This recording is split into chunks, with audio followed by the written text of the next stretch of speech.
Good evening, Rabbi. We're coming up to Rosh Hashanah, Bezat Hashem, Abba Aleinu L'Tova, on Shabbat, and Yom Rishon also, on Sunday, 2 days. Most important mitzvah of Rosh Hashanah, which is it? Which is the most important mitzvah? Of course, it's the shofar. Nothing comes close to that, right? What's the reason why? First of all, the shofar is from the Torah.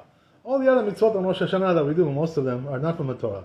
From the rabbis, we have tefillot, musaf, this, from the rabbis. Tashlich, it's only minhag. It's not from the Torah. The only thing that we have is from the Torah is the shofar. Why is the shofar such a big thing? Because what happens is that a person who hears the shofar, the Maram, Rabbi, he used to tell us like this, this was the way he told over this whole thing. He said that what happens is that they have the Bet Din open on Rosh Hashanah. They're judging everybody. They're judging everything. Everything is being judged. Everybody's being judged very, very carefully, very, very scrupulous. So what happens is that the Satan comes in, and accuses Am Yisrael. He accuses the Jewish people, all kinds of sins that they did. He has, his information, his laptop, disk hard drive. He's got God come bringing it in to the court, right? The court is being now convened. And comes in Satan, and he has his tik, his, right, everything, all the sins over there. He's going to say everything in front of HaKadosh Baruch Hu.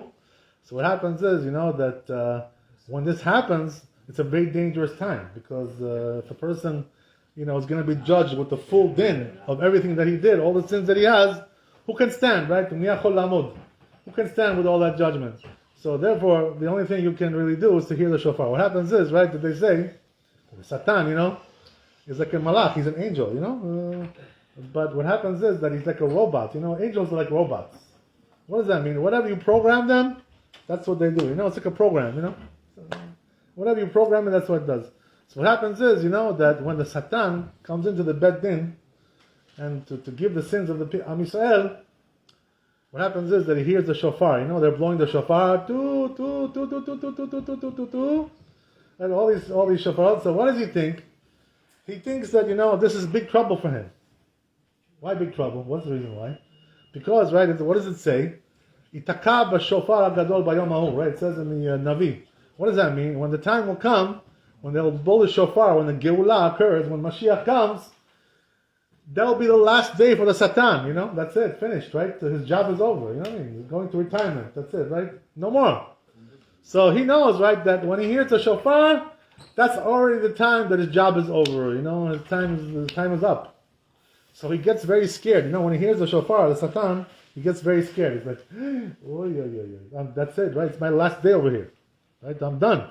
I'm cooked, So therefore what happens is, right, that right away he gets so scared, he gets like a hetkef lev, like a heart attack, falls on the ground, and the judge looks over, Kadosh Baruch Hu, right? Oh my God, what happened? The accuser, he died, fell down, and passed away. And he says, okay, the court is adjourned. That's it, right? Finished, right? No more court, no more accusations. Bet Din is closed. Gamarnu, right? Everything is done.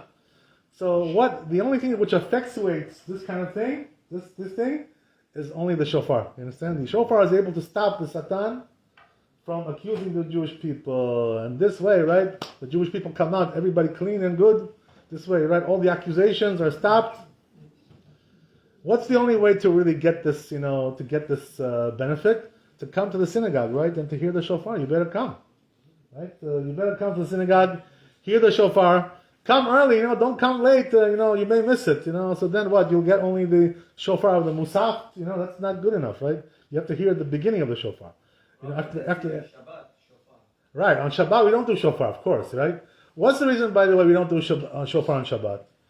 So the sages said, the Chazal said in the Talmud, the reason is because, on Shabbat, you may come to carry the shofar in a place where there's no eruv, Okay, in Regal Park we have eruv, Baruch Hashem. But there are places where there's no eruv. So, like in Corona, right over there, across the highway, there's no eruv over there, by the way.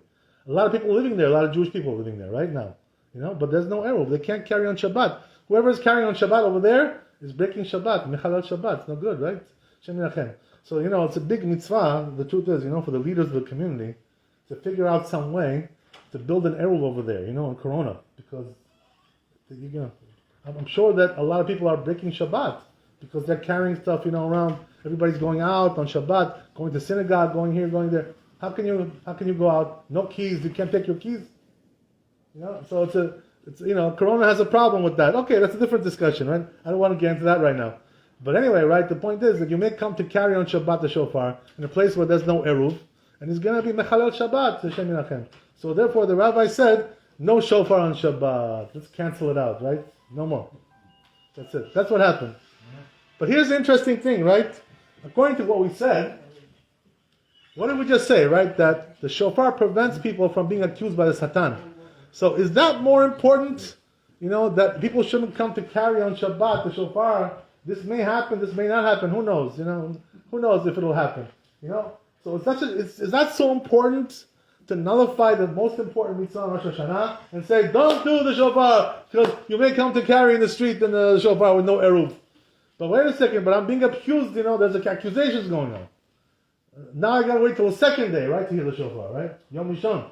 But the problem is, second day is only the Rabbanan. It's only from the rabbis. The real Rosh Hashanah from the Torah is the first day. So I'm missing the main day with no shofar. How can HaKadosh Baruch Hu, how the rabbis do such a thing like that? Right? To tell you no shofar on Shabbat. So you know what the answer is, right? According to my humble opinion. I'll tell you, interesting chidush a little bit, right over there. What's the chidush? The chidush is that, the halacha says in Shulchan Aruch, in the Choshen Mishpat, that on Yom Shabbat, we don't do Bet Din, There's no Bet Din on Shabbat. You can't do Bet Din on Shabbat. Bet Din on Shabbat is closed. So they say the rule is, that just like the Bet Din on Shabbat over here, down here, there's no Bet Din on Shabbat. Same thing, the rule applies over there. There's no Bet Din on Shabbat. Upstairs also there's no Bet Din. There's nothing going on. You understand? So the rabbis understood that, there's no Bet Din on Shabbat. So therefore they said, okay, no problem. We also don't need the shofar. No problem, You don't have this, you don't have that. That's it. No matter. Okay, that's a good question, right? So the truth is, that regarding that question, they say, that better to wait till Sunday. Better to wait till Sunday. Even though technically speaking, right, you could do it on Shabbat if you want. But the problem is, they're going to go to Flushing Meadow Park, and carry over there. There's no eruv over there, in places over there. And, they're going to take their sidur, machzor, and it's going to be a problem, That's why the better way to do is not to do on Shabbat Tashlich. Wait till Yom Rishon. What's the big deal, Wait one day. If we're not doing shofar, on Shabbat, now you're worried about Tashlich, it's only a minhag.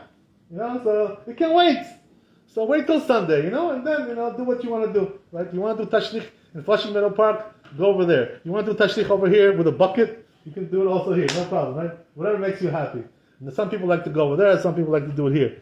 Whatever you want to do. I remember Maran Alashom, Nalvadia, he never went to any of these places, for Tashlich. They just put a bucket, they filled it up, and they said Tashlich right there in the shul. That's the way it was, Shalom Alisrael.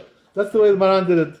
He was also old, of course, he was older, obviously, he can't walk around too much. 90-year-old man, 85-year-old man. Where's he going to go walking around looking for a lake now, somewhere? It's not exactly very practical. But the truth is, that I saw many of the important shuls, many of the important places. They didn't go to the lake.